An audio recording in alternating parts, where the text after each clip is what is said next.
আগাছানাশকের ক্ষেত্রে আপনারা কি করবেন? প্রচুর পরিমাণে ঘাস জন্মালে বা নিড়ানি দিতে পারতেছেন না, আপনাদের অনেক অনেক বিঘা জমি আছে, তো মানুষ পাচ্ছেন না। এজন্য কি করবেন? আমি সেটা আপনাদেরকে আগের ভিডিওতে দেখাইছি। এখন সেটা প্রত্যক্ষ দেখাবো যে আমি যে বীজটা ব্যবহার করছি সেটা চমৎকার এবং চমকপ্রদ কাজ করছে। প্রত্যেকটা ঘাসেই পুরোপুরি প্রায় মরে যাওয়ার পথে, মরে চলে গেছে। আর আমার মনে হয় ২-৪ দিন গেলে পুরা সম্পূর্ণটা একদম ঝলসে যাবে, জ্বলে যাবে, একবারে ছাই হয়ে যাবে। তো এইজন্য করণীয় কি? সেটা হলো আপনারা খুব স্লো ভাবে আপনার বীজ দিবেন।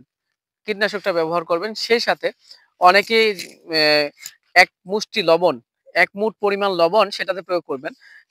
প্রতি জারকিন প্রতি ১ মুষ্টি পরিমাণ লবণ দিলে গাছগুলো খুব দ্রুত আপনার ঝলসে যায়। সেই সাথে আপনার আরেকটা ব্যবহার করতে পারেন, সেটা হলো যেমন ডোরাস আছে, ক্যালারিস আছে, সেই সাথে আপনার আছে ট্রিয়ন আছে, কপট্রার আছে, বিভিন্ন ধরনের কীটনাশক আছে, সেগুলো ব্যবহার করলে অনায়াসে কিন্তু সেই গাছটা কি করে, প্রিজম আছে, অনায়াসে সেটা কি করে মরে যায়। তো এইজন্য আপনি সাথে একটু করে লবণ দিবেন। অনেকে ভাবতে পারেন যে লবণ দিলে তো ক্ষতি হতে পারে।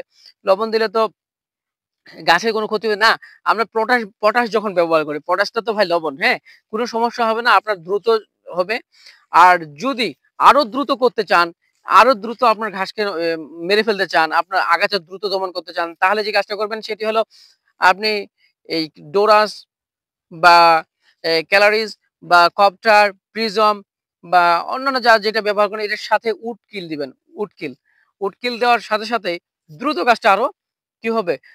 যে জঙ্গলটা আছে বা ঘাসটা আছে দ্রুত মরে যাবে। তো ২ দিনেই একবারে কাল্লাটা পাড়া দিবে ওরা। তো এইজন্য আপনারা এগুলো ব্যবহার করতে পারেন। আ ভালো থাকবেন, সুস্থ থাকবেন, আমাদের চ্যানেলের সাথে থাকবেন। লাইক, শেয়ার, সাবস্ক্রাইব করবেন।